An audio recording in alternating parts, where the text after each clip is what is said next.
রমাদান মাস উপলক্ষে বিশেষ যে ২৭টি আমলের কথা আমরা বলতে চাই, তার প্রথম আমলটি হলো চাঁদ দেখা। রমাদান মাসের চাঁদ শাবানের শেষ দিনে আমরা পশ্চিম আকাশে তালাশ করব, অনুসন্ধান করব।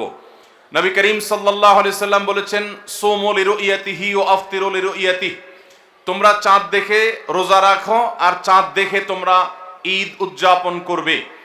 অতএব মুসলমান রমজান মাসে সিয়াম সাধনা শুরু করবে চাঁদ দেখে, এবং সিয়াম ছেড়ে ঈদ উদযাপন করবে সেটাও চাঁদ দেখে করবে।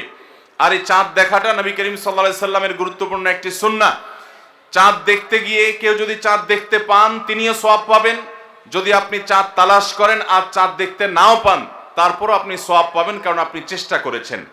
চাঁদ দেখার একটি দোয়া নবী সাল্লাল্লাহু আলাইহি সাল্লাম আমাদেরকে শিক্ষা দিয়েছেন, আর সেটা হলো আল্লাহুম্মা আহিল্লাহু আলাইনা বিল ইয়ুমনি ওয়াল ঈমান ওয়াস সালামাতি ওয়াল ইসলাম রব্বি ওয়া রাব্বুকাল্লাহ। যার অর্থ হলো, হে আল্লাহ, এই নতুন চাঁদ, নতুন মাসটিকে আপনি আমাদের জন্য বরকতময় করে দিন, ঈমানময় করে দিন। ঈমানের সাথে যেন এই মাসে আমরা সময় কাটাতে পারি, অতিবাহিত করতে পারি, এবং নিরাপত্তা, শান্তি এবং ইসলামের উপর যেন আমরা থাকতে পারি। হে চাঁদ, তোমার এবং আমার পালনকর্তা এক আল্লাহ। এই দোয়া পাঠ করা সুন্নাত চাঁদ দেখার পর। আবার দোয়াটি বলছি, আল্লাহুম্মা আহিল্লাহু আলাইনা বিল ইয়ুমনি ওয়াল ঈমান ওয়াস সালামাতি ওয়াল ইসলাম রব্বি ওয়া রাব্বুকাল্লাহ। এটা সেই সকল সৌভাগ্যবান মানুষরা পড়বেন যারা চাঁদ দেখতে পেয়েছেন। অতএব রমাদানকে কেন্দ্র করে সর্বপ্রথম আমাদের যে আমলটি হবে তা হলো শাবানের শেষ দিবসে আমরা পশ্চিম আকাশে চাঁদ তালাশ করব ইনশাআল্লাহ। আজকাল আমরা বেশিরভাগ মানুষ চাঁদ তালাশ করি ফেসবুকে, সোশ্যাল মিডিয়াতে। আমরা ফেসবুক বা সোশ্যাল মিডিয়া থেকে নিউজ নিতেই পারি, কিন্তু আমার একজন মুসলমান হিসাবে কর্তব্য হলো আমি পশ্চিম আকাশে শাবানের শেষ দিবসে চাঁদ তালাশ করব। আমরা যদি চাঁদ তালাশ না করি, আমরা যদি চাঁদ না দেখি, তাহলে চাঁদ দেখা কমিটি কিভাবে তারা চাঁদ উঠার সংবাদ ঘোষণা করবে? অতএব চাঁদ দেখার যে আমল, সেটি আমাদের সমাজ থেকে যে বিলুপ্ত হয়ে গেছে, সে আমলটাকে আমাদের আবার পুনর্জীবন দিতে হবে। প্রতিটি পাড়ায় মহল্লায় আমরা আনন্দ উৎসবের সাথে রমাদানের চাঁদ তালাশ করব, এবং ঈদুল ফিতরের জন্য, অন্যান্য মাসের জন্য আমরা চাঁদ তালাশ করব। কেউ যদি চাঁদ না দেখে একটা এলাকাতে, তাহলে সবাই গুনাহগার হবে। কিছু না কিছু মানুষ অবশ্যই চাঁদ দেখতে হবে, তা না হলে ফরজে কিফায়া তরক করার গুনাহগার সবাইকে হতে হবে। অতএব রমজানের প্রথম আমল হলো শাবানের শেষ দিবসে আমরা পশ্চিম আকাশে সন্ধ্যায় চাঁদ তালাশ করব। চাঁদ দেখতে পেলে দোয়া করব, আর যদি চাঁদ দেখতে না পাই তবু আমি সওয়াব পাবো। আল্লাহ আমাদের সবাইকে আমলটা করার তৌফিক দান করুন। রমাদানের দ্বিতীয় আমল হলো সবচেয়ে গুরুত্বপূর্ণ আমল, সেটা হলো সিয়াম সাধনা, রোজা রাখা। প্রত্যেক প্রাপ্তবয়স্ক, সুস্থ মস্তিষ্ক সম্পন্ন নারী এবং পুরুষ, তিনি যদি মুসলমান হয়ে থাকেন, তাহলে সেক্ষেত্রে তার উপরে আল্লাহ রাব্বুল আলামিন রমাদানের দিনের বেলায় রোজা রাখা, সিয়াম সাধনাকে ফরজ করেছেন। প্রত্যেক প্রাপ্তবয়স্ক মুসলিম নারী এবং পুরুষ যদি সুস্থ সবল হয়ে থাকেন, আল্লাহ রাব্বুল আলামিন এই ফরজটাকে পালন করতে হবে। আল্লাহ বলেছেন, কুতিবা আলাইকুমুস সিয়াম, তোমাদের উপরে রোজা রাখাটাকে ফরজ করা হয়েছে। অতএব রমজানের দিনের বেলা রোজা রাখা হলো রমজানের সবচেয়ে বড় আমল। এটা হলো দ্বিতীয় আমল বলেছি। নাম্বার 3, রমাদান মাস উপলক্ষে রাতের বেলা তারাবির নামাজ আদায় করা, এটা রমাদানের তৃতীয় আমল। নবী করিম সাল্লাল্লাহু আলাইহি সাল্লাম বলেছেন, মান কামা রমাদানা ঈমানান ওয়া ইহতিসাবা গুফিরা লাহু মা তাকাদ্দামা মিন যামবি। যে ব্যক্তি রমজান মাসে রাতে দাঁড়িয়ে ঈমানের সাথে, ইখলাসের সাথে আল্লাহর কাছ থেকে সওয়াব পাওয়ার আশায় তারাবির নামাজ পড়বে, তার পূর্বের সমস্ত গুনাহ খাতা মাফ করে দেওয়া হবে। মুহতারাম হাজিরিন, অতএব রমজানের এই তৃতীয় আমল তারাবির নামাজটাও আমাদেরকে সুন্দর করে ধীরস্থিরতার সাথে উত্তম রূপে আদায় করার চেষ্টা করতে হবে। এটা হলো রমজানের তৃতীয় আমল। মা বোনরা বাসা বাড়িতে নিজ জায়গায় এবং পুরুষরা মসজিদে জামাতের সাথে তারাবির নামাজ আদায় করার চেষ্টা করবেন। এই তারাবির সালাত, এটা হলো রমজানের তৃতীয় আমল। নাম্বার 4, রমজানের চতুর্থ আমল হলো সাহারি করা। আমরা অনেকে ইচ্ছাকৃতভাবে সাহারি করি না, হয়তো কখনো ভালো লাগে না সাহারি করতে, খাওয়ার রুচি থাকে না, আমরা সাহারি খাই না। সাহারি খাওয়া ছাড়াও যদি কেউ রোজা রাখে, রোজা হয়ে যাবে, কিন্তু সাহারি খেলে আপনার খাদ্য গ্রহণ হবে, পাশাপাশি আপনি সওয়াবও লাভ করবেন। প্রতিদিনই আপনি খাবার খান, এই সমস্ত খাবার খাওয়াটা জায়েজ, এটার কারণে আপনার কোনো সওয়াব হবে না যদি আপনি সাধারণ ভাবে আপনি খাবার খান। কিন্তু আপনার নিয়ত যদি হয় ভোর রাতে খাবার গ্রহণ করছেন, আপনি কেন? রোজা রাখবেন সেজন্য। রোজার নিয়তে ভোর রাতে যে খাবার খাচ্ছেন, যেটাকে সাহারি বলা হয়, এই খাবারটা খেলে আপনার শুধু পেট ভরবে তা নয়, এর মাধ্যমে একটা সুন্নতের জিন্দা করার সওয়াব, একটা সুন্নতের আমল করার সওয়াব আপনার আমলনামায় লেখা হবে। নবী করিম সাল্লাল্লাহু আলাইহি সাল্লাম বলেছেন, তাসাহহারু ফাইন্না ফিস সাহুরি বারাকা, তোমরা সাহারি খাও, কারণ সাহারির খাবারের মধ্যে বরকত আছে। এই খাবারের মধ্যে বরকত আছে, এটার মধ্যে কল্যাণ আছে। এটা আমাদের আত্মিক বরকতের কারণ, এটা আমাদের শারীরিক বরকতের কারণ। এই জন্য রমাদান মাসে আমাদেরকে সাহারি খেতে হবে যথাসম্ভব। পেট ভরে খাওয়া কোনো জরুরি না, কিছু একটা মুখে দেন সাহারির নিয়তে, আপনি সওয়াব পেয়ে যাবেন। তাহলে 4 নম্বর আমল হলো সাহারি খাওয়া। 5 নম্বর আমল হলো সাহারিটা শেষের দিকে খাওয়া। এখনো অনেক মুরব্বীরা আছেন গ্রামাঞ্চলে, তারা মাঝরাতে সাহারি খেয়ে ফেলেন, 12টা-1টার দিকে সাহারি খেয়ে ফেলেন। সাহারি খাওয়ার জন্য সবচেয়ে উত্তম সময় হলো রাতের শেষ প্রহরের একেবারে শেষের দিকে। নবী করিম সাল্লাল্লাহু আলাইহি ওয়াসাল্লাম তিনি রমজানের রোজার জন্য সাহারি খেতেন, সাধারণ রোজার জন্য সাহারি খেতেন এত দেরি করে যে তার সাহারি খাওয়া শেষ হলে ফজরের ওয়াক্ত এবং ফজরের আজানের ওয়াক্ত শুরু হওয়ার আগে মাঝখানে 50টা আয়াত তেলাওয়াত করার মতো গ্যাপ তিনি রাখতেন। তার মানে তার সাহারি খাওয়া শেষ আর ফজরের ওয়াক্ত শুরু, এই দুইয়ের মধ্যে 50টা আয়াত তেলাওয়াত করার মতো সময় তিনি রাখতেন। তার মানে আনুমানিক 20-25 মিনিট সময়, এতটুকু গ্যাপ তিনি রাখতেন তার সাহারি খাওয়ার পর। অতএব সাহারি শেষ সময় খাওয়া সুন্নত। এর মানে আবার এটা না যে মুয়াজ্জিনে আজান দিতে থাকবে ততক্ষণ পর্যন্ত বা আজানের 10-20 সেকেন্ড আগ পর্যন্ত খেতে থাকবো, এটা সুন্নাহ নয়। সুন্নাহ হলো যে আজানের 20-25 মিনিট আগে কমপক্ষে 50টা আয়াত তেলাওয়াত করতে যে সময় লাগে, 20-25 মিনিট লাগে না, সাধারণত 10-15 মিনিটে 50টা আয়াত তেলাওয়াত করা যায়। তো এই পরিমাণ সময় অন্তত গ্যাপ দিয়ে তারপরে সাহারি খাওয়া, তাহলে শেষের দিকে সাহারি খাওয়া, এটা হলো রমাদানের 5 নম্বর আমল। আমরা অনেকে শেষের দিকে সাহারি খাই না, অনেক আগে খাই, একটু শেষের দিকে খাওয়াটা হলো সুন্নাত। নবী করিম সাল্লাল্লাহু আলাইহি সাল্লাম বলেছেন, এই উম্মত মুসলমান জাতি ততদিন কল্যাণের মধ্যে থাকবে, তারা কল্যাণের উপরে প্রতিষ্ঠিত থাকবে যতদিন তারা সাহারি বিলম্ব করে খাবে, দেরিতে খাবে, শেষের দিকে খাবে। নাম্বার 6 নম্বর আমল হলো রমজান উপলক্ষে ইফতার করা। ইফতার মানে নাস্তা খাওয়া। সারা বছর আমরা দিনের বেলায় শুরুতে নাস্তা খাই, কিন্তু এর কারণে কোনো সওয়াব আমাদের আমলনামায় লেখা হবে এমন কোনো কথা বলা হয় নাই। কিন্তু রমজান মাসের সন্ধ্যা যখন আপনি ইফতার খাবেন, এই ইফতার খাওয়ার মাধ্যমে আপনি একটা সুন্নাহর উপর আমল করলেন, এটার কারণে আপনার আমলনামাতে একটা সওয়াব লেখা হবে। সওয়াবের আশা যদি আপনার থাকে, ইফতারের নিয়ত যদি আপনার থাকে, তাহলে এর মাধ্যমে আপনি সওয়াব লাভ করবেন। এই ইফতার করা এটা রমজানের একটা গুরুত্বপূর্ণ সুন্নাহ। ইফতার যদি কেউ নাও করে রোজা হয়ে যাবে, কিন্তু সুন্নাহ তরক হয়ে গেল। এই জন্য ইফতারে যতটুকু তৌফিক হয় ততটুকু কিছু না কিছু মুখে দেওয়া, এটা সুন্নাহ, রমজান মাসের 6 নম্বর আমল। 7 নম্বর আমল হলো ইফতারটা তাড়াতাড়ি করা, ইফতার বিলম্বে না করা। আমরা অনেকে আছি ইফতার অনেক বেশি দেরি করি, আমরা মনে করি যত দেরি করে ইফতার করা যায় ততই বোধহয় রোজাটা নিশ্চিতভাবে শুদ্ধ হয়, সঠিক হয়। এটা ভুল ধারণা। নবী করিম সাল্লাল্লাহু আলাইহি সাল্লাম বলেছেন, যতদিন পর্যন্ত এই উম্মত মুসলমান জাতি ইফতার দ্রুততার সাথে করবে, অর্থাৎ ওয়াক্ত হওয়ার পর আর বিলম্ব করবে না, ততদিন পর্যন্ত তারা কল্যাণের মধ্যে থাকবে। এক্ষেত্রেও সাহরির মতো একই কথা প্রযোজ্য, যে দ্রুততার সাথে মানে এই নয় যে একবারে সেকেন্ড হিসাব করে ফেলতে হবে, তবে যতটুকু সম্ভব নিশ্চিত হয়ে গেছেন সূর্য ডুবে গেছে আর বিলম্ব না করে ইফতার করাটাই হলো সুন্নাহ। এবং এক্ষেত্রে আমরা অনেক অবহেলা করি, অনেক দেরি করে ইফতার করি, চতুর্দিকে অন্ধকার হয়ে যাওয়ার পরে ইফতার করে। সাধারণত শিয়ারা এবং অনেক বিভ্রান্তরা আহলে সুন্নাহ জামাতের সকল ওলামায়ে কেরামের ঐক্যবদ্ধ ফতোয়া হলো যে ইফতার তাড়াতাড়ি করা হলো সুন্নাহ। অতএব 7 নম্বরের রমজানের আমল হলো ইফতার তাড়াতাড়ি করা। 8 নম্বরের রমজানের আমল হলো ইফতারের দোয়া পড়া। ইফতারের দোয়াটা আমরা অনেকে জানিও না, আবার অনেকে জানলেও সেটা কখন পড়তে হয় সেটা জানি না। ইফতারের শুরুতে বিসমিল্লাহ বলে ইফতার শুরু করতে হবে, ইফতার করা শেষ এরপরে দোয়া পড়তে হবে। আমরা অনেকে ইফতারের আগে দোয়া পড়ি, এই ইফতার দোয়াটা পড়তে হয় ইফতারের পরে। দোয়াটা হলো যাহাবাজ জামা ওয়াবতাল্লাতিল উরুক ওয়া সাবাতাল আজরু ইনশাআল্লাহ। এটা হলো দোয়া। যাহাবাজ জামা মানে হলো আমার পিপাসা দূর হয়ে গেল, ওয়াবতাল্লাতিল উরুক আমি ইফতার করার মাধ্যমে প্রশান্ত হয়েছে, আমার শিরা উপশিরাগুলো সবগুলো সিক্ত হয়েছে। ওয়াসাবাতাল আজরু ইনশাআল্লাহ, এবং এই রোজার বিনিময় আল্লাহর কাছে সাব্যস্ত হলো ইনশাআল্লাহ।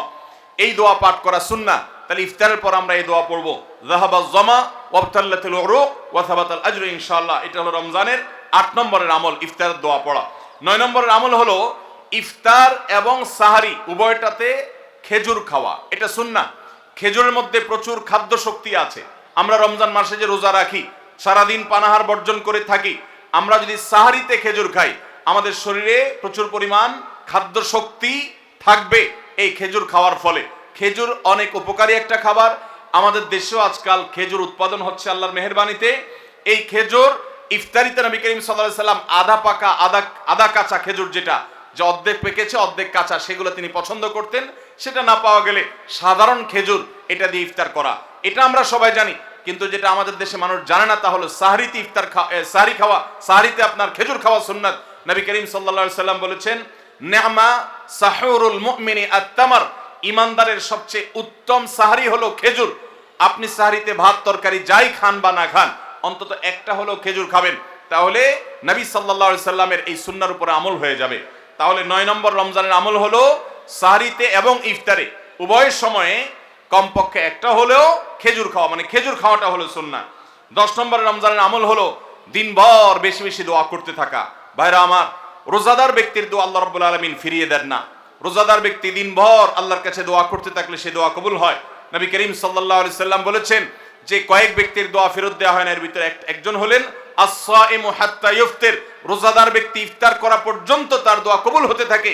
আপনি রোজাদার অবস্থায় দোকানে কাজ করছেন, খেতে খামারে কাজ করছেন, আপনি ব্যবসা প্রতিষ্ঠানে কাজ করছেন, আপনি রাস্তায় হাঁটাচলা করছেন, মা বোনরা বাসা বাড়িতে গৃহস্থলী কাজকর্ম করছেন, এই কাজের ফাঁকে ফাঁকে ওযু নাই, অসুবিধা নেই, এই অবস্থায় আপনি দোয়া করতে থাকেন।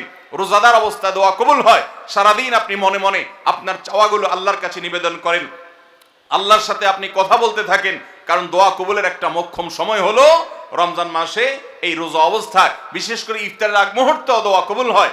আমরা তখন অনেকে ইফতার নিয়ে ব্যস্ত হয়ে পড়ি। তাহলে আমরা 10 নম্বর আমল জানলাম রমজান মাসে, সেটা হলো বেশি বেশি আল্লাহর কাছে দোয়া করা, আল্লাহর কাছে মনের চাওয়াগুলো পেশ করা, দুনিয়ার চাওয়া আখিরাত চাওয়া। আল্লাহ আমাদেরকে তৌফিক দান করুন।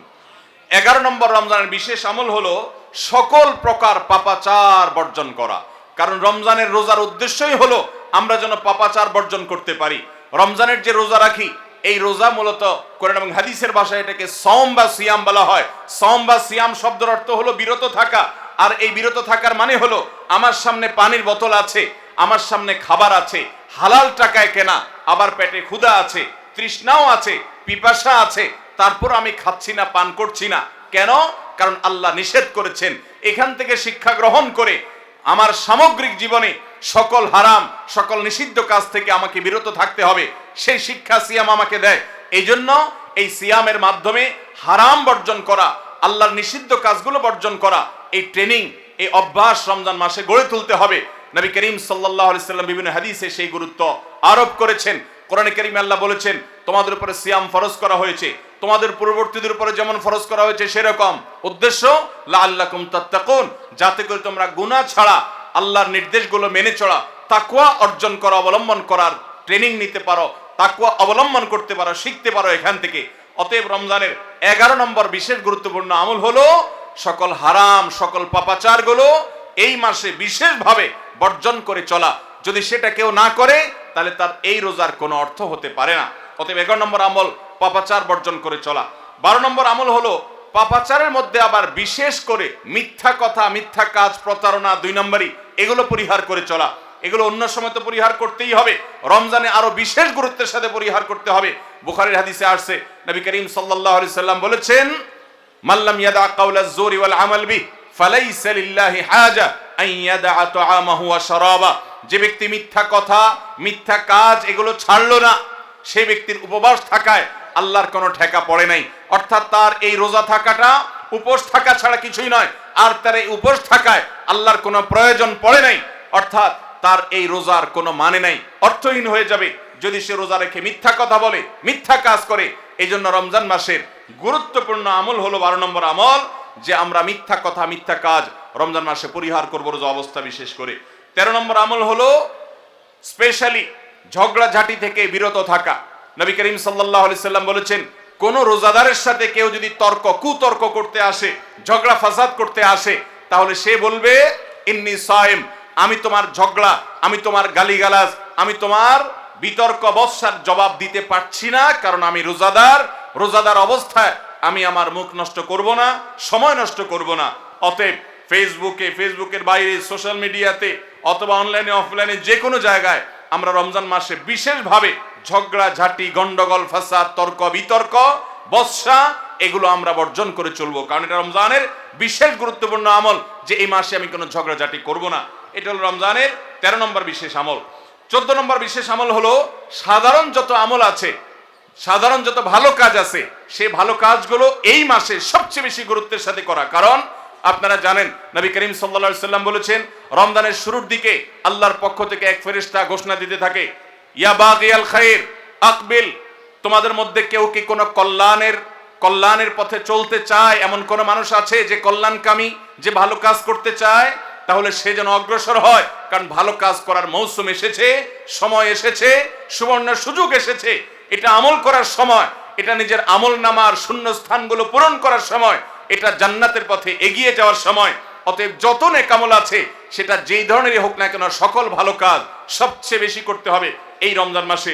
5 ওয়াক্ত নামাজকে গুরুত্বের সাথে পড়তে হবে, অন্যান্য সমস্ত আমলগুলো করতে হবে, সাধারণ আমলগুলো বিশেষ গুরুত্বের সাথে করা।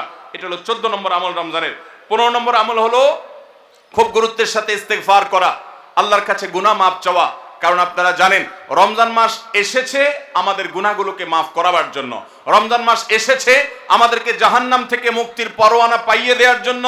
নবী করিম সাল্লাল্লাহু আলাইহি সাল্লাম বলেছেন, ওয়ালিল্লাহি উতাকাউ মিনান নার ওয়া যালিকা কুল্লু লাইলা, রমজানের প্রতি রাতে আল্লাহ তাআলা অসংখ্য অগণিত মানুষকে জাহান্নাম থেকে মুক্ত, অমুক জাহান্নাম থেকে মুক্ত, অমুককে জাহান্নাম থেকে মুক্ত ঘোষণা করা হলো। এই আল্লাহর ফরমানে এলাহি তিনি জারি করতে থাকেন, বহু মানুষকে আল্লাহ তাআলা মুক্ত ঘোষণা করেন। একজন ইমানদার বান্দা এই আল্লাহর তাআলার সাধারণ ক্ষমার অফার নেওয়ার জন্য তিনি চোখের পানি ফেলে দোয়া করবেন, তিনি বিভিন্ন সময় দোয়া করবেন। আল্লাহ, রমজান মাস চলছে, এটা গুনাহ মাফ করানোর সময়, এটা গুনাহ মাফ করার সুবর্ণ সুযোগ, আপনি আমার গুনাহগুলো মাফ করে দিন, আমার ভুল ত্রুটি মাফ করে দিন, সারা বছর আমি অনেক পাপ করেছি, আল্লাহ আপনি আমাকে ক্ষমা করে দিন, আমার হিসেবে যত আমল নামাতে যত গুনাহ আছে সবগুলো আপনি ডিলিট করে দিন। আল্লাহর কাছে মাফ চাইতে হবে। নবী করিম সাল্লাল্লাহু আলাইহি সাল্লাম বলেছেন, জিবরিল এসে তার কাছে প্রস্তাব পেশ করেছেন আল্লাহর তরফ থেকে, বাউদামান আদরাকা রমাদান ওয়া লাম ইগফার লাহ, যে ব্যক্তি রমজান পেয়েছে অথচ তার গুনাহ মাফ হয় নাই, সে ধ্বংস হোক। নবী সাল্লাল্লাহু আলাইহি সাল্লাম আমিন বলেছেন। অতএব রমজান মাসে গুনাহ মাফ যদি আপনি করাতে না পারেন, তাহলে জিবরিলের বদদোয়া, নবী সাল্লাল্লাহু আলাইহি সাল্লামের বদদোয়া আপনার জন্য লাগবে। এই জন্য যেই কোনো মূল্যে রমজানের প্রতি রাতে প্রতিদিন চোখের পানি ফেলে একটু একটু করে হলে দোয়া করে আল্লাহর কাছে নিজের গুনাহগুলো মাফ করাইতে হবে। জাহান্নাম থেকে মুক্তির ঘোষণা আল্লাহর পক্ষ থেকে আদায় করে নিতে হবে। এর মাধ্যমে এটা হবে দোয়ার মাধ্যমে, রোনাজারির মাধ্যমে, কান্নাকাটির মাধ্যমে, চেষ্টার মাধ্যমে, আল্লাহর কাছে তওবা করার মাধ্যমে। আল্লাহ আমাদেরকে তৌফিক দান করুন। এটা হলো 15 নম্বর আমল, যে গুনাহগুলো মাফ করাবো, জাহান্নাম থেকে মুক্তির পরোয়ানা দেয়া হয়, সেটি আমার নামটা যেন সেই তালিকায় যায়, সেই চেষ্টা আমরা করব প্রতিদিন। 16 নম্বর রমজানের বিশেষ আমল হলো রোজাদারকে ইফতার করানো। নবী করিম সাল্লাল্লাহু আলাইহি সাল্লাম বলেছেন, মান ফাত্তারা সাইমান ফালাহু মিসলু আজরিহি মিন গায়রি আন ইউনকাসা মিন আজরিহি শাইআ, যদি কেউ কোনো রোজাদারকে ইফতার করায়, আল্লাহ রাব্বুল আলামিন ওই রোজাদারের রোজার কারণে তিনি যে সওয়াব পেয়েছেন তারটা তিনি পাবেন, অতিরিক্ত বোনাস হিসেবে যেই লোকটা ইফতার করালো রোজাদারকে, আল্লাহ তাআলা তাকে সমপরিমাণ সওয়াব দান করবেন। ভাইরা আমার, আমরা রমজান মাসে কেউ চাইলেও 30টার বেশি রোজা রাখতে পারবো? 30টার বেশি রোজা রাখার কোনো সুযোগ আছে? ছোট পোলাপান আছে, তারা দিনে 2-3টা করে রাখে, কিন্তু প্রাপ্তবয়স্ক কোনো মানুষ রমজান মাসে দিনের বেলায় একটা বেশি রোজা রাখার সুযোগ আছে? 30টা বেশি আমরা রাখতে পারবো না। কিন্তু যদি আপনি চান আপনার আমল নামায় 60টা রোজার সওয়াব লেখা হবে, তাহলে সম্ভব। আর সেটা কিভাবে? আপনি 30টা রোজা নিজে রাখলেন, আর 30 দিন একজন রোজাদারকে ইফতার করালে তার রোজা রাখার সমপরিমাণ সওয়াব আপনার অ্যাকাউন্টে জমা হয়ে যাবে। তাহলে আমরা রোজাদারকে ইফতার করাবো তো ইনশাআল্লাহ। আপনার আশেপাশে বহু গরিব মানুষ আছে, দ্রব্যমূল্যের ঊর্ধ্বগতির এই বাজারে আপনি সারা মাসের ইফতার তার বাসায় কিনে পাঠায় দেন, আপনি প্রতিদিন একটু ইফতার একটু প্লেটে করে পাঠায় দেন। আপনি কোনো পথচারী পথে হয়তো ইফতারের সময় হয়ে গেছে, বাসায় যেতে পারে না, গাড়িতে আছে, একটু পানির বোতল একটু খেজুর কিনে তাদেরকে দিয়ে দেন। সামান্য একটু প্রচেষ্টা বিপুল পরিমাণ সওয়াব আমাদের পাওয়ার সুযোগ তৈরি হবে। এই জন্য রমজানের বিশেষ আমল হলো 16 নম্বর আমল, রমজানে রোজাদারকে ইফতার করানোর চেষ্টা করবো তো ইনশাআল্লাহ। 17 নম্বর রমজানের স্পেশাল আমল হলো যে রমজানে বিশেষ গুরুত্বের সাথে কোরআন তেলাওয়াত করা। কারণ রমজান মাসের পরিচয় দিতে গিয়ে আল্লাহ তাআলা কোরআনে বলেছেন শাহরু রমাদান আল্লাযী উনজিলা ফীহিল কুরআন, রমজান এমন মাস যে মাসে কোরআন নাজিল করা হয়েছে। এই কোরআন দিয়ে রমজানকে আল্লাহ পরিচয় দিয়েছেন, রমজান মাসের মর্যাদাই হয়েছে কোরআনের কারণে। এই জন্য কোরআনের সাথে রমজানে বেশি সময় কাটাতে হবে। কোরআনের হালাকা করবেন, কোরআনের মজলিস করবেন, কোরআন শিক্ষার আসর করবেন, ইমাম সাহেব মুয়াজ্জিন সাহেবকে দিয়ে প্রতিটা মসজিদে মসজিদে মুসল্লিরা কোরআন শুদ্ধ করবেন, বিশুদ্ধ করে তেলাওয়াত করবেন, কোরআন প্রতিদিন একটু একটু করে তেলাওয়াত করবেন। সম্ভব হলে গোটা রমজানে কমপক্ষে একটা বার কোরআন পড়ে শেষ করবেন। তারাবিতে তো শুনবেনই, এর বাইরেও কোরআন তেলাওয়াত করবেন। অনেকে আছে 11 মাস কোরআন পড়ার তৌফিক হয় না, আল্লাহর ওয়াস্তে কোরআন নাজিলের এই মাসে অন্তত কোরআনটাকে আঁকড়ে ধরেন। ও মুসলমান, কোরআন যদি আঁকড়ে না ধরেন তাহলে আপনার চাইতে হতভাগা আর কেউ নেই। এই জন্য কোরআন নাজিল মাসে বিশেষ গুরুত্বের সাথে আমাদেরকে 17 নম্বর আমল কোরআন তেলাওয়াত করতে হবে। 18 নম্বর আমল হলো কোরআন তেলাওয়াত করার আমল। আমরা সবাই জানি, কিন্তু কোরআন রমজান মাসে নবী করিম সাল্লাল্লাহু আলাইহি সাল্লাম শোনাশুনি করতেন, এটা আমরা অনেকে জানি না। জিবরিল আলাইহিস সালামের সাথে নবী করিম সাল্লাল্লাহু আলাইহি সাল্লাম কোরআন শোনাশুনি করতেন। তিনি জিবরিলকে শোনাতেন, জিবরিল তাকে শোনাতেন। এই জন্য রমজান মাসে আপনি কোরআন তেলাওয়াত করে আপনার স্ত্রীকে শোনান, স্ত্রী তেলাওয়াত করবে, আপনি শুনেন, আপনি অন্য কারোর সাথে এভাবে শোনাশুনি করেন।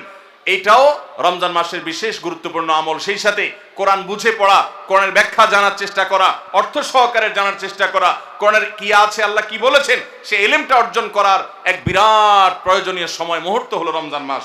18 নম্বর আমল হলো তাহলে কোরআন শোনাশুনি করা। 19 নম্বর আমল হলো সাদাকা করা, দান করা।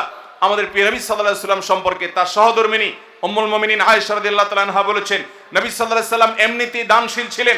তিনি সারা বছর প্রচুর পরিমাণে দান করতেন, কিন্তু রমজান যখন শুরু হতো তখন তিনি সবচেয়ে বেশি বদান্য, সবচেয়ে বেশি দানশীল হয়ে পড়তেন।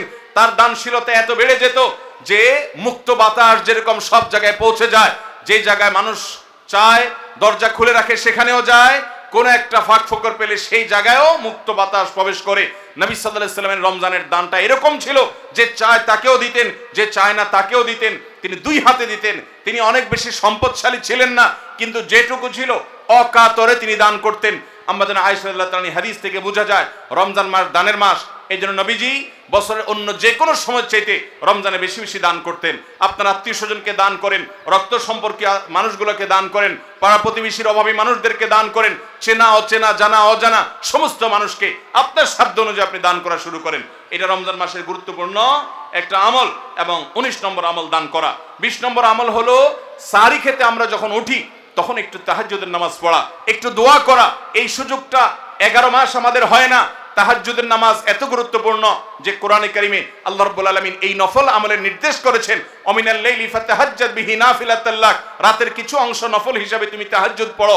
ভাইরা আমার, 5 ওয়াক্ত নামাজের জন্য ডাকে মুয়াজ্জিন আজানের মাধ্যমে, আর তাহাজ্জুদের জন্য ডাকেন স্বয়ং আল্লাহ রাব্বুল আলামিন। আমরা সবাই হাদিস জানি, নবী করিম সাল্লাল্লাহু আলাইহি সাল্লাম বলেছেন যে রাতের শেষ প্রহর যখন হয় আল্লাহ দুনিয়ার আসমানে এসে ডেকে ডেকে বান্দাদেরকে বলেন, আলা মিন মুস্তাগফিরিন ফাগফিরাল্লাহ, আছো যে তোমরা কেউ ক্ষমা চাইবা আমি ক্ষমা করব। অফার নিয়ে আল্লাহ নিজে ডাকেন, আল্লাহ নিজে আহ্বান করেন। এই জন্য ভাইরা আমার, তাহাজ্জুদের নামাজ 12 মাস আমরা পড়তে পারি, 11 মাস আমরা পড়তে পারি না, কারণ আমাদের কাজে কামে ব্যস্ততা, রাতে দেরিতে শোয়ার বদভ্যাস। আমরা চাইলেও তাহাজ্জুদ পড়তে পারি না, ফজর পড়তেই কষ্ট হয় অনেকের। কিন্তু রমজান মাসে তো সাহরি খেতে আপনি উঠেন, আপনি একটু চেষ্টা করলে 10টা মিনিট সময় বের করেন, সাহরি খাওয়ার পরে বা আগে 10টা মিনিট নিরিবিলি 2-4 রাকাত নামাজ পড়েন, সময় নিয়ে আস্তে আস্তে ধীরে ধীরে সিজদা গিয়ে একটু চোখের পানি ফেলেন, একটু দোয়া করেন, মনের চাওয়াগুলো নিবেদন করেন। এই সুযোগটা রমজানে বিশাল বড় সুযোগ। আমরা অনেকেই এটা মিস করি, শুধু সাহরি খেয়ে আমরা সময় পার করি। আমাদের অনেক যুবকরা, অনেক তরুণরা আজকাল সাহরি পার্টি বের করেছে। ভোর রাতে যখন দোয়া কবুল হয় এই সময়টাতে কপাল পোড়ারা রেস্টুরেন্টে গিয়ে সাহরি পার্টি করে, আনন্দ উৎসব করে, ফুর্তি করে। এটা কোনো এনজয় করার সময় নয়, এটা কাদার সময়, এটা সেজদা পড়ার সময়, এটা রেস্টুরেন্টে যাওয়ার সময় নয়, এটা আলো ঝলমলে কোনো রেস্টুরেন্টে বসার সময় নয়, এটা আলো আধারিতে আল্লাহর কাছে, রবের কাছে ফরিয়াদ করার সময়। তৌফিক দান করুন। ভাইরা আমার, তাহলে রমজানের 20 নম্বর আমল হলো তাহাজ্জুদের নামাজ সাহরিতে উঠলে আমরা একটু পড়বো এবং একটু একটু দোয়া করব, চেষ্টা করবো তো ইনশাআল্লাহ। ভোর রাতের দোয়া 24 ঘন্টার ভিতরে সবচেয়ে মূল্যবান দোয়া, আল্লাহর সবচেয়ে নিকটে যে বান্দা দোয়া করতে পারে ভোর রাতে তাহাজ্জুদের সময়, এই সুযোগটা রমজানে তৈরি হয়। আমরা সবাই এই সুযোগটা গ্রহণ করবো। 20 নম্বর আমল। 21 নম্বর আমল হলো আল্লাহ যাদেরকে সামর্থ্য দিয়েছেন তারা উমরা করবেন। রমজানে উমরার ফজিলত হলো, নবী করিম সাল্লাল্লাহু আলাইহি সাল্লাম বলেছেন, উমরাতুন ফি রমাদান তা'দিলু হাজ্জা। রমজানের একটা উমরা একটা হজের সমতুল্য। অন্য হাদিসে আসছে নবীজি বলেছেন, উমরাতুন ফি রমাদান তা'দিলু হাজ্জাতাম মাই। রমজানে একটা উমরা হলো নবী করিম সাল্লাল্লাহু আলাইহি সাল্লামের সাথে হজ করার সমান সওয়াব। অতএব যাদের তৌফিক আছে তারা উমরা করবে, 21 নম্বর আমল। 22 নম্বর আমল হলো রমজানে দিনের বেলা রোজা রেখে বেশি বেশি মেসওয়াক করবেন। আমরা অনেকে এটা জানি না যে রোজা রেখে মেসওয়াক করা যায়, আমরা বরং অনেকে মেসওয়াক করি না যে রোজা দুর্বল হয় কিনা। অথচ আম্মাজান আয়েশা রাদিয়াল্লাহু তাআলা আনহা বলেছেন যে আমি নবী করিম সাল্লাল্লাহু আলাইহি সাল্লামকে রমজান মাসে রোজা রেখে এত বেশি পরিমাণে মেসওয়াক করতে দেখেছি যে গুণে শেষ করা যাবে না। এই জন্য রমজান মাসে আপনার পকেটে মেসওয়াক থাকতে হবে এবং বেশি বেশি করে আপনি মেসওয়াক করবেন। দুপুরে প্রত্যেক নামাজের আগে পরে যখন সুযোগ পান আপনি মেসওয়াক করবেন। এবং মেসওয়াক করার মাধ্যমে আরেকটি আমল হবে যেটি নবী সাল্লাল্লাহু আলাইহি সাল্লাম করতেন রোজা রেখে। এটি 22 নম্বর আমল, রোজা রেখে মেসওয়াক করা। 23 নম্বর আমল হলো রমজানের শেষ 10টা দিন ইতিকাফে বসে যাওয়া। যাদের তৌফিক আছে মসজিদে ইতিকাফে বসে যাবেন। ভাইরা আমার, তৃতীয় হিজরিতে রোজা ফরজ হওয়ার পর নবী করিম সাল্লাল্লাহু আলাইহি সাল্লাম জীবনে কখনো রমজানের শেষ 10 দিন মসজিদে ইতিকাফে বসা ছাড়া সময় কাটান নাই। আমরা বেশিরভাগ মানুষ জীবনে একবারও ইতিকাফের তৌফিক আমাদের হয় নাই। যে আমল নবী করিম সাল্লাল্লাহু আলাইহি সাল্লাম কখনো ছাড়েন নাই, আমরা বেশিরভাগ কপাল পোড়া সে আমলটা জীবনে একবারও করি নাই। ইতিকাফের মানে হলো আপনি গাট্টি বস্কা নিয়ে, আপনার কাঁথা বালিশ নিয়ে, আপনার সব কাপড় চোপড় নিয়ে আপনি আল্লাহর চৌকাঠে এসে পড়ে যাওয়া। এটা অত্যন্ত অত্যন্ত তৃপ্তিদায়ক একটা ইবাদত, অত্যন্ত এই একটা মজাদার একটা ইবাদত, যেটার স্বাদ আপনি আস্বাদন একবার করলে আপনাকে আর কেউ ঠেকাতে পারবেন। আমরা মনে করি ইতিকাফ মানে মসজিদে বন্দী হয়ে যাওয়া, কথা বলা যাবে না, বোবার মতো থাকতে হবে। এটা ভুল ধারণা। মসজিদে থাকলে প্রয়োজনে কথা বলতে পারবেন, আপনি ঘুমাতে পারবেন, আপনি অন্যান্য প্রয়োজনীয় কাজ, একান্ত প্রয়োজনীয় কাজও করতে পারবেন। তবে মসজিদের মধ্যে নিজেকে বন্দী করে রেখে আপনি যখন ইবাদত করবেন আপনার ফিলিংস হবে যে আমি আল্লাহর কাছে এসে নিজেকে বন্দী করে ফেলেছি। অসম্ভব ভালো লাগা কাজ করবে। আপনি যদি ইতিকাফে থাকেন তাহলে সেক্ষেত্রে বিশাল বড় একটা আমল আপনি জিন্দা করলেন। আমাদের দেশে অনেক মসজিদে ইতিকাফের জন্য লোক ভাড়া করা হয়। লোক ভাড়া করে ইতিকাফে বসাইলে সেটা গুনাহ হবে। যে ভাড়া করে রাখবে সেও গুনাহগার, যে ভাড়ার বিনিময়ে বসবে সেও গুনাহগার হবে। ইবাদতে কোনো টাকা পয়সা দেওয়া চলে না। অতএব ভাইরা আমার, ইতিকাফ আমরা করব তো ইনশাআল্লাহ। রমজানের শেষ দশকে ইতিকাফ করা, এটা 23 নম্বর আমল। 24 নম্বর আমল হলো রমজানের শেষ দশকে বেশি বেশি ইবাদত করার চেষ্টা করা। বুখারী শরীফে আসছে নবী করিম সাল্লাল্লাহু আলাইহি সাল্লাম সম্পর্কে আম্মাজান আয়েশা বলেছেন, ইদা দাখালাল আশর, রমজানের শেষ 10 দিন যখন শুরু হতো তখন নবী সাল্লাল্লাহু আলাইহি সাল্লাম কি করতেন? আইকাজ আহিয়া লাইলা, সারা রাত আর ঘুমাতেন না। শেষ 10 দিন সারা রাত ঘুমাতেন না। ওয়াসাদ্দা মিজারা, কোমর বেঁধে নিতেন। ওয়াইকাযা আহলা, এবং তার পরিবারকে তিনি জাগিয়ে তুলতেন। আরেক হাদিসে আসছে নবী সাল্লাল্লাহু আলাইহি সাল্লাম বলেছেন, কারণ নবী সাল্লাল্লাহু আলাইহি ওয়াসাল্লাম ইযা দাখালাল আশর ইয়াজতাহিদু ফীহি মা লা ইয়াজতাহিদু ফী গায়রি। নবীজির জীবনে কখনো ইবাদতের জন্য এত চেষ্টা করতেন না যত চেষ্টা করতেন রমজানের শেষ দশকে ইবাদতের জন্য। আমাদের দেশে দেখবেন রমজানের প্রথম 10 দিন মসজিদ পূরণ হয়ে, মসজিদের বারান্দা ফিল আপ হয়ে, বাহিরেও মুসল্লি হয়, সেখানে চাটাই এবং কার্পেট বিছানো লাগে। কিন্তু দ্বিতীয় দশক আসলে আস্তে আস্তে বাহিরে মুসল্লি হাওয়া হয়ে যায়, আস্তে আস্তে চাটাই উঠে যায়, মসজিদের ভিতরে মুসল্লি চলে আসে। শেষের 10 দিন হলে একেবারে মূল মুসল্লি। 24 নম্বর আমল হলো শেষ দশক বিশেষভাবে ইবাদতবন্দি করা। 25 নম্বর আমল হলো লাইলাতুল কদর তালাশ করা। নবী করিম সাল্লাল্লাহু আলাইহি সাল্লাম বলেছেন, তাহাররু লাইলাতুল কদর ফিল ভিত্রি মিনাল আশরিল আওয়াখির মিন রমাদান। তোমরা রমজানের শেষ দশকের বেজোড় রাতগুলোতে লাইলাতুল কদর বেশি বেশি করে তালাশ করো। বেজোড় রাতগুলোতে বেশি বেশি, শেষ দশকের প্রত্যেক রাতেই জেগে জেগে ইবাদত করা কদর হতে পারে সে আশায়। কদরের একটা রাত যদি ইবাদত করতে পারেন আপনি, তাহলে 1000 মাস ইবাদতের চাইতে বেশি উত্তম হবে, আপনার আমলনামাতে সওয়াব বেশি জমা হবে। এই জন্য কদরের রাতে ইবাদতের চেষ্টা করা। সারা বছরের শ্রেষ্ঠ রাত হলো কদরের রাত। কোরআন নাজিল হয়েছে এই কদরের রাতে। অতএব কদরের রাত পাওয়ার জন্য শেষ দশকের প্রত্যেকটা রাতে, প্রত্যেকটা না পারলে অন্তত বেজোড় 21, 23, 25, 27, 29 এই রাতগুলোতে ইবাদত করবো। আল্লাহ আমাদেরকে তৌফিক দান করুন। তাহলে 25 নম্বর আমল হলো লাইলাতুল কদর তালাশ করা। শেষ দশকের সবগুলো রাতে, সম্ভব না হলে বেজোড় রাতে। আল্লাহ আমাদেরকে তৌফিক দান করুন। আর 26 নম্বর আমল হলো লাইলাতুল কদর যদি আমরা পেয়ে যাই, মনে হয় যে এটা লাইলাতুল কদর হতে পারে, তাহলে একটা বিশেষ দোয়া পড়া। দোয়াটা হলো আল্লাহুম্মা ইন্নাকা আফুউন তুহিব্বুল আফওয়া ফাআফু আন্নি।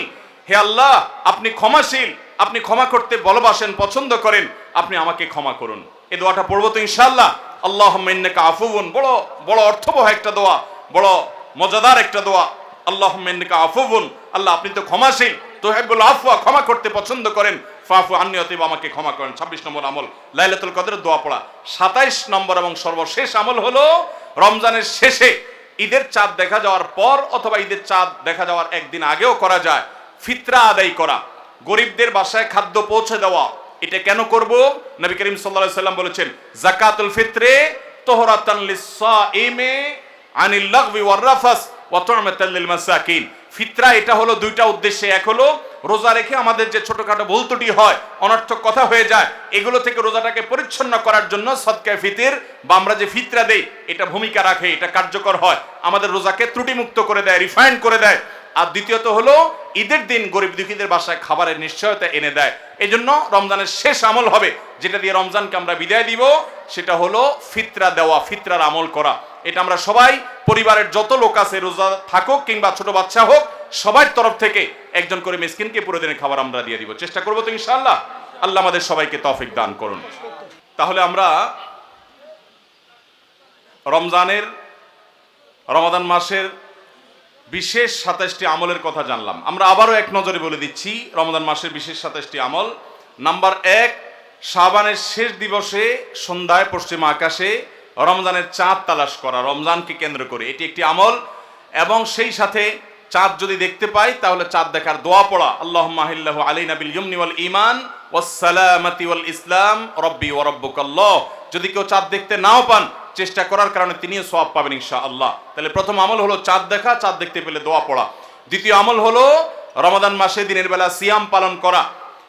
প্রত্যেক প্রাপ্তবয়স্ক নারী এবং পুরুষ মুসলমান তাদের সুস্থ হলে, অবশ্যই সুস্থ থাকলে তাদেরকে রোজা রাখতে হবে, এটা ফরজ। 3 নম্বর আমল হলো রমজান মাসের রাতের বেলায় তারাবির সালাত আদায় করা উত্তমভাবে সুন্দরভাবে। 4 নম্বর আমল হলো সাহারি খাওয়া, একটু কিছু হলেও রোজার নিয়ত ভোর রাতের খাবার খাওয়া, এর মধ্যে বরকত আছে খাবারের মধ্যে। 5 নম্বর আমল হলো সাহারিটা শেষের দিকে খাওয়া, এমন ভাবে খাওয়া যে সাহারি খাওয়া শেষ করলে আজান দিতে আর 50টা আয়াত তেলাওয়াত করার মতো সময় থাকে। 6 নম্বর আমল হলো ইফতার করা। ইফতার করা এটা সুন্নাহ একটা আমল। আপনি সুন্নাত জিন্দা করার উদ্দেশ্যে বা সুন্নাত আমল করছেন, সে উদ্দেশ্যে ইফতারের উদ্দেশ্যে, রোজা ভাঙার উদ্দেশ্যে খাবার খেলে আল্লাহ রাব্বুল আলামিন আপনাকে সওয়াব দান করবেন। ইফতার করা 6 নম্বর আমল। 7 নম্বর হলো ইফতারটা একটু তাড়াতাড়ি করা, অর্থাৎ সূর্য ডুবে গেছে, নিশ্চিত হয়ে গেছেন, আর দেরি না করে অবিলম্বে ইফতার করে ফেলা। 8 নম্বর আমল হলো ইফতারের দোয়া করা। ইফতারের শুরুতে বিসমিল্লাহ বলবেন, ইফতার করা শেষ বা ইফতার কিছু দূর করে ফেলেছেন, এরপর দোয়া পড়বেন যে যাহাবাজ জামা ওয়াবতাল্লাতিল উরুক ওয়া সাবাতাল আজরু ইনশাআল্লাহ। এবং 9 নম্বর আমল হলো ইফতারিতে খেজুর খাবেন এবং সাহারিতেও খেজুর খাবেন। সাহারিতে খেজুর খেলে নবী সাল্লাল্লাহু আলাইহি সাল্লাম বলেছেন ইমানদারের সবচেয়ে উত্তম সাহারি হলো খেজুর, অন্য যাই খান একটা খেজুর হলো সাহারির সময় আপনি খাবেন। 10 নম্বরের আমল হলো সারাদিন বেশি বেশি রোজা দোয়া করা, কারণ রোজাদার ব্যক্তির দোয়া আল্লাহ তাআলা ফিরিয়ে দেন না ইফতার রাগ পর্যন্ত। এই জন্য চলতে ফিরতে উঠতে বসতে মনে মনে আল্লাহর সাথে কথা বলা, মুনাজাত করা, দোয়া করতে থাকা। 11 নম্বর আমল হলো সকল পাপাচার বর্জন করা, কারণ রমজান মাসের উদ্দেশ্যই হলো মানুষকে মুত্তাকি বানানো, পাপাচার বর্জন করতে শেখানো। আমরা পান এবং আহার বর্জন করি, যৌনতা বর্জন করি, এর মাধ্যমে আমরা বর্জন করার প্রশিক্ষণ নেই। এই জন্য হারাম কাজ পরিহার করা রমজান জুড়ে, এটা হলো 11 নম্বর আমল। 12 নম্বর আমল হলো বিশেষভাবে মিথ্যা পরিহার করা, কারণ কেউ যদি মিথ্যা কথা মিথ্যা কাজ না ছাড়ে তার রোজা রাখার কোনো মানে নাই, হাদিসে আসছে। 13 নম্বর আমল হলো ঝগড়া বিবাদ থেকে দূরে থাকা। নবী সাল্লাল্লাহু আলাইহি সাল্লাম বলেছেন রোজা অবস্থায় কেউ ঝগড়া করলে সে বলবে আমি রোজাদার, আমি জবাব দিতে পারবো না। এবং এর পাশাপাশি 14 নম্বর আমল হলো সকল সাধারণ নেক আমলগুলো এই মাসে একটু বিশেষ গুরুত্বের সাথে করা, কারণ আমলের মাস এটা, ভর বসন্ত আমলের। নামাজ বিশেষ গুরুত্বের সাথে পড়া, অন্য সব আমলগুলো বিশেষ গুরুত্বের সাথে করা। 15 নম্বর আমল হলো আল্লাহর কাছে ক্ষমা চাওয়া, জাহান্নাম থেকে মুক্তি চাওয়া, কারণ এই মাসটা এসেছে আমাদেরকে ক্ষমা পাইয়ে দেওয়ার জন্য। এই মাসটা এসেছে জাহান্নাম থেকে মুক্তি পাওয়ার মাধ্যম হিসাবে। আল্লাহ রাব্বুল আলামিন এই মাসে প্রতি রাতে অসংখ্য মানুষকে জাহান্নাম থেকে মুক্ত ঘোষণা করেন, বিধায় সেজন্য দোয়া করা চেষ্টা করে। এটা হলো 15 নম্বর আমল। 16 নম্বর আমল হলো রোজাদার ব্যক্তিকে ইফতার করানো, তার মাধ্যমে আপনি তার সওয়াবের সমপরিমাণ সে তো পাচ্ছেই, আপনি অতিরিক্ত সওয়াব পাবেন পুরা রোজাদারের সওয়াবের মতো এক্সট্রা হিসাবে ইফতার করালে। 17 নম্বর আমল হলো কোরআন তেলাওয়াত করা রমজান মাসে, কোরআন অর্থ সহকারে বুঝে পড়বেন, সুন্দর করে শুদ্ধ করে তেলাওয়াত শিখবেন। 18 নম্বর আমল হলো কোরআন তেলাওয়াত নিজে করার পাশাপাশি অন্যকে শোনানো, অন্য পড়বে সেটা আবার শোনা, এটা বিশেষ আমল নবী সাল্লাল্লাহু আলাইহি সাল্লাম করতেন রমজান মাসে জিবরিলের সাথে। 19 নম্বর আমল হলো সাদাকা করা, দান করা, মানুষকে গরিব দুঃখীকে জাকাতের বাইরেও সাধারণ দান করা বেশি পরিমাণে রমজান মাসে, এটা আমল। 20 নম্বর আমল হলো ভোর রাতে সাহারি খেতে উঠলে একটু তাহাজ্জুদ পড়া, একটু দোয়া করা, একটু রোনাজারি করা, কারণ এটা দোয়ার সময়, এটা তাহাজ্জুদের সময়, এটা আল্লাহর নৈকট্য লাভের সময়। এই সুযোগ 12 মাস আসে না, এই জন্য এই আমলটা করা, তাহাজ্জুদ পড়া, দোয়া রোনাজারি করা সাহারির সময়। 21 নম্বর আমল হলো সামর্থ্য থাকলে ওমরা করা। 22 নম্বর আমল হলো মেসওয়াক করা, এমনকি রোজা অবস্থায় দিনের বেলা বেশি বেশি, নবী সাল্লাল্লাহু আলাইহি ওয়াসাল্লাম করতেন। 23 নম্বর আমল হলো রমজানের শেষ 10 দিন মসজিদে ইতিকাফে বসে যাওয়া। 24 নম্বর আমল হলো শেষ 10 দিন সবচেয়ে বেশি ইবাদতবন্দি করা, রাত দিন জেগে। আর 24 নম্বর আমল হলো এটি। 25 নম্বর আমল হলো লাইলাতুল কদর তালাশ করা, বিশেষ করে শেষ দশকের বেজোড় রাতগুলোতে আরো বিশেষ করে লাইলাতুল কদর পাওয়ার আশা বেশি বেশি ইবাদতবন্দি করা। আর 26 নম্বর আমল হলো লাইলাতুল কদর মনে হলে কোন রাতকে, সেই রাতে এই দোয়া পড়া, আল্লাহুম্মা ইন্নাকা আফুউন তুহিব্বুল আফওয়া ফাআফু আন্নি। আর 27 নম্বর আমল হলো রমজানের শেষ দিনে, একেবারে শেষ মুহূর্তে রমজানকে বিদায় দেওয়া, গরিব দুঃখীদের বাসায় ফিতরা পৌঁছে দেওয়ার মাধ্যমে। আল্লাহ রাব্বুল আলামিন এই 27টি বিশেষ আমলের মাধ্যমে আমাদের রমাদানকে অর্থবহ এবং সার্থক করার তৌফিক দান করুন। এই রমাদান যেন আমাদের জীবনের শ্রেষ্ঠ রমাদান হয়, এই রমাদান যেন আমাদের জীবনে অর্জনের রমজান হয়, এই রমাদান যেন আমাদের জীবনে ক্ষমা লাভের রমজান হয়, জাহান্নাম থেকে মুক্তির রমাদান হয়, আমাদের কল্যাণের রমাদান হয়। আল্লাহ তাআলা সেভাবে রমজানের প্রতিটা মুহূর্ত, প্রতিটা দিনকে কাটাবার তৌফিক আমাদের সবাইকে দান করুন। জাযাকুমুল্লাহু খায়রা ওয়া আখিরু দাওয়ানা আনিল হামদুলিল্লাহি রাব্বিল আলামিন।